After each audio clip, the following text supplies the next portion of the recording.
मैंने पूरा जलावतनी में इलेक्शन लड़ा है। मैं एक दिन अपनी कैंपेन में नहीं जा सका, जूते के निशान पे मैंने इलेक्शन लड़ा।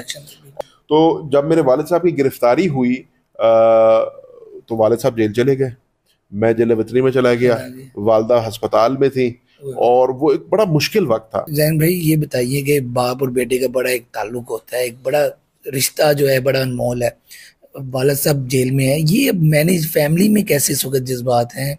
आप हैं, आप शाह साहब की बेटी है, इस वक्त फैमिली के क्या मामला हैं? कभी फैमिली पीछे पुश करती है, हौसला देती है, या कभी कभी आप सोचते हैं कि इतनी बार वजीर खारजा बने, सियासत में रहे, मामला ये सियासत ने यूं किया, कभी मायूसी हुई है या फिर ठीक है? देखिए, जाहिर है जो वालिद का साया होता है उसका कोई नेमुल बदल होता नहीं है, और जाहिर है वालिद साहब की कमी जो है हर छोटे बड़े मौके पे इंसान फील करता है।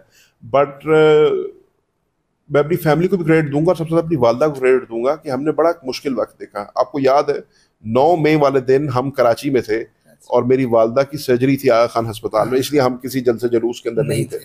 तो जब मेरे वालिद साहब की गिरफ्तारी हुई तो वालिद साहब जेल चले गए, मैं जलावतनी में चला गया, वालदा अस्पताल में थी, और वो एक बड़ा मुश्किल वक्त था सबके लिए, मेरी बहनों के लिए भी।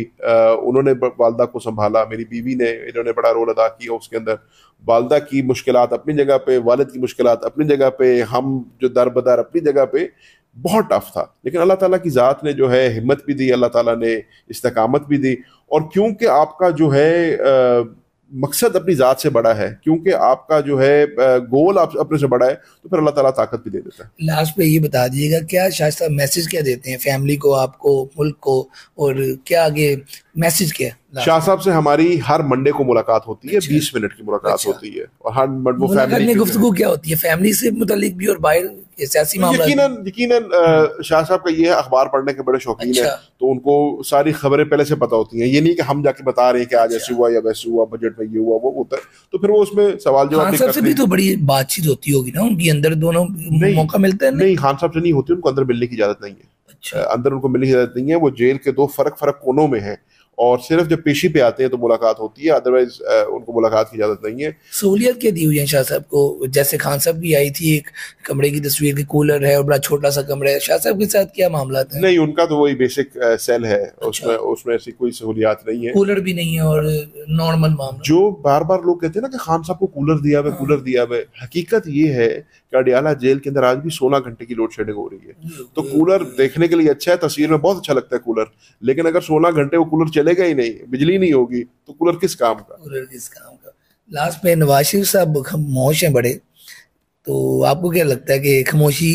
मेरे समझने में मियाँ साहब खुद मायूस हैं, क्योंकि उन्हीं की जमात ने जो सबसे बड़ा, वो मैं अक्सर ये कहता हूँ कि जिसने वोट को इज्जत दो का नारा लगाया था, उसी को एंड में इज्जत ना मिली। तो मियाँ साहब को तो इन्होंने बिल्कुल उठा के साइड पे कर दिया है, और नजर आता है, उनकी बॉडी लैंग्वेज से नजर आता है कि वो थोड़े से मायूस भी हैं।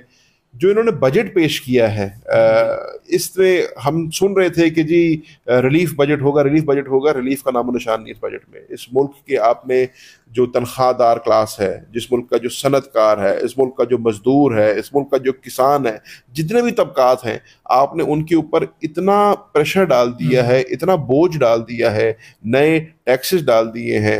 अगर आप किसान की बात करें तो आपने उसके ऊपर GST लगा दिया, ट्रैक्टर, पेस्टिसाइड, फर्टिलाइजर, सबके ऊपर। अगर आप सैलरीड क्लास की बात करें तो 75 अरब रुपए के नए टैक्सेस आपने सैलरी क्लास में लगाए हैं। अगर आप सनतकार की बात करें तो जो फिक्स चार्ज की मद में और PLD की मद में आपने उनके ऊपर टैक्सेस लगाए हैं।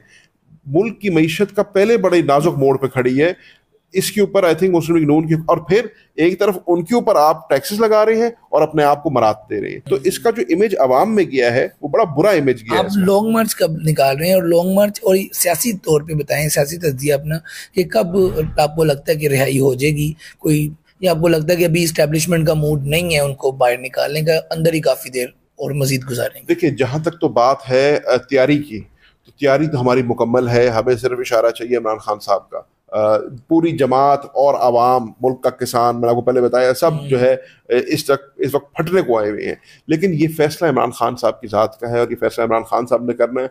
जिस दिन इमरान खान साहब किसी किस्म की कॉल देंगे, आप देखेंगे सिर्फ पार्टी की आदत, पार्टी कारकुनान नहीं, पाकिस्तान की आवाम भी उनकी कॉल पे और लबैक कहेगी। बाहर आने का जो प्लान, कोई अभी आपको क्या लगता है कब तक बाहर आ जाएंगे?